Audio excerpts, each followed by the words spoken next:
So the elections in Belarus went really badly. You see, the thing is, the president of Belarus is kind of a dictator, and now there's protests and problems, and this is one of those situations that could springboard into a worse situation. So I don't know too much about the details of here. I know that the previous president was somewhat of a tyrant, and now the person he was running against fled the country. All sorts of things are going down, and it could spell disaster. But let's see what Monica thinks about the situation. What do you see? You have an opinion on this, Monica? Yeah, so I have a strong opinion on that, which is that if you compare Belarus to Ukraine, Belarus has been a relatively stable country for the past 20 years. And the reason for that is that Belarus has never been dragged into never-ending war between the West and Russia, right? It's unspoken war, but there is certain tensions that exist, and there are countries that have to take sides. Like Poland has to be pro-West, and then Belarus kind of managed to be somewhere in the middle, and Lukashenko managed to navigate the situation between West and Russia, and that's why a country never had a lot of turmoil. It never had a really serious revolution, and the economy has been relatively stable for a very long time.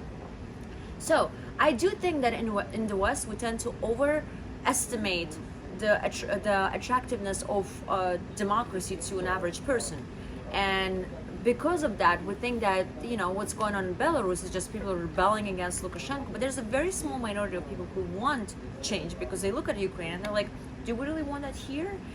And I don't think they do, and I also think that what might replace Lukashenko might be worse for Belarusian people than what they have right now. Let me stick to the facts here. The election, is it a fraudulent election or not? Probably, but I still think that he won over the majority of the vote. He just didn't have to go all the way 78%. He could have gone yeah. It's a fraudulent election, you saying? Sure. Okay, what about you? Yeah, they don't. They refuse to allow international observers for the election. This election is not a legitimate election. In any election where you have 80 to 90% of people voting that turns out to vote for one candidate, it's not a fair election. In any country, I'm going to push back on Monica's point. Like in any country, if people are given a legitimate choices by their government, by their institutions, 2, 3, 4 choices, if they're given legitimate choices and those choices are allowed to have fair campaigning and fair election, you're going to see a lot more of a spread in between the results of the election. That's not what happened here. Belarus, I also disagree that they're managing their relations between the West and the East. I think Belarus is very under Putin's hand. Good. I think Putin is extending his arm throughout Eastern Europe, wherever he can, and trying to institute the same style of autocratic leadership that has been in the Soviet Union and then now in the post-Soviet era. And it's wrong. Anybody who loves democracy, who loves freedom, you don't want people to just vote for somebody for stability. It's not about stability. It's about having choices and having real debates and arguments between your people in order to solve problems. That's what it's actually about stability, and that's the way that's why all our policies in the Middle East fail. Your conservative position is that every country should have freedom and democracy.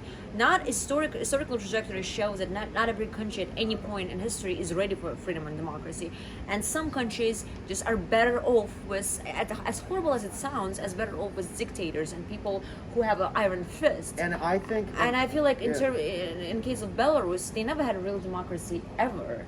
And all of a sudden, you give them that option. That happened in Ukraine. Ukraine has been so unstable for such a long time, and I feel like different actors try to navigate what's going to happen in Ukraine, and they are not actors who have good intentions, and that's going to happen in Belarus. The country is going to be ruled over by these people, and there's going to be a huge fight between the West, Western Europe, and America, and Russia. And I don't want to see that unfold, and I don't want to have another terminal somewhere else in Eastern Europe. Yes. The same way it happens every time we do it in the Middle with you. East. You know what it ends up with. I agree Do you with really you. want that for Belarus? I don't. I have friends who are from Belarus. I agree with you. I don't want to see that happening. We don't so. want. I agree with you on the one fact. We don't want outside interference in a country's personal issues.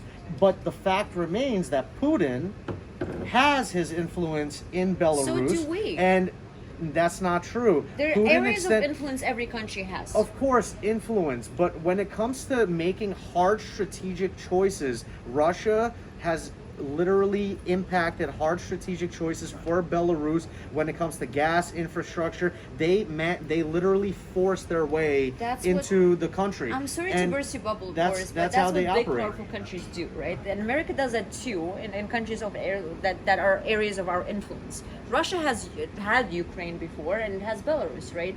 And I feel like Russia, in this case, in case of Belarus, would be a better political actor than the West. And I feel like for Belarus in general, for countries that have been relatively stable and relatively stable economy, Russia would have been a better actor. Choose the dictators over the Democrats, right? Sometimes you have to choose dictators. Sometimes it's not really. You don't. I wouldn't agree with that. I mean, I don't want a dictator over me, no matter what. I'll take democracy any day.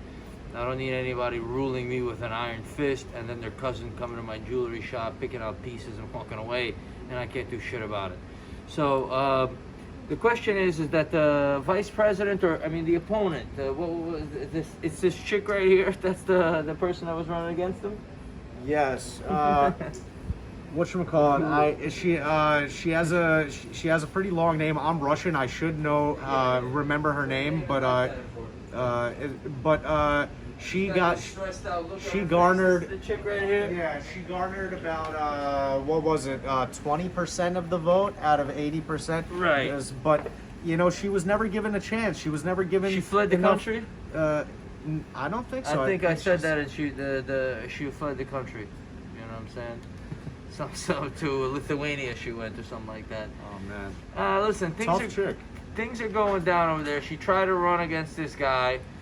You know, when they rig elections, let me just tell you what's going on. They don't know how to rig it just right. They make sure that the guy wins. So they overdid it. They overfrauded, and then the end result came out 80%, 80-20, something like that, okay? So instead of doing like a 55-45, when they rig elections, they're like, oh, I don't know how to rig this shit. We got to count some of the votes. Something's got to look like legitimate. They're not just going to come out with a phony result.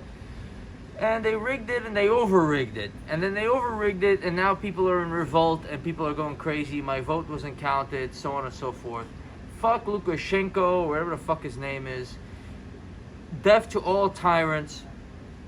Democracy by scam artists and scumbags is not a lot of fun either. But tyranny is worse, okay? Because tyranny, you know, is North Korea. Right? You like tyranny? You like North Korea? No. You should be sent to North Korea, like somebody I know. So, you know what I'm saying? So the bottom line is that we don't want North Korea. We don't want any camps. We don't want somebody seizing power. Empty a clip in their chest and keep it moving. That's really what it is. Democracy now. That's really what Trax News is about. You think I'm sitting here trying to build a news organization so I could give a little voice to the people, so, you know, I could promote Lukashenko or whoever the fuck? No, that's not going to go down. You know what I'm saying? We're going to try to hold it down for democracy all the way over here. It's an enlightened, you know what I'm saying? It's an enlightened way of governing a state. Even though, you know, like I study ancient Rome, sometimes they had to give dictatorial powers in times of crisis. But those powers had to be revoked afterwards. Democracy is a messy business because people are pieces of shit. But dictatorship, no matter what, is it's primitive. So me personally, I think that they should knock this guy out. If he wants to play with guns, he wants to be a tyrant, let him play with guns and get shot, and that's it. That's my final word. Your final word? I like what you said. I appreciate that. My Monica? final word is this is the first time I'm seeing this two agreeing that that's a good topic to discuss. That's right. We agree. We agree. To disagree with you, Monica. How's that? All right, Trax News. You know what I'm saying? Join the organization. Upload your article. Meet Monica in person. Whatever you want. This is Trax OIC right here.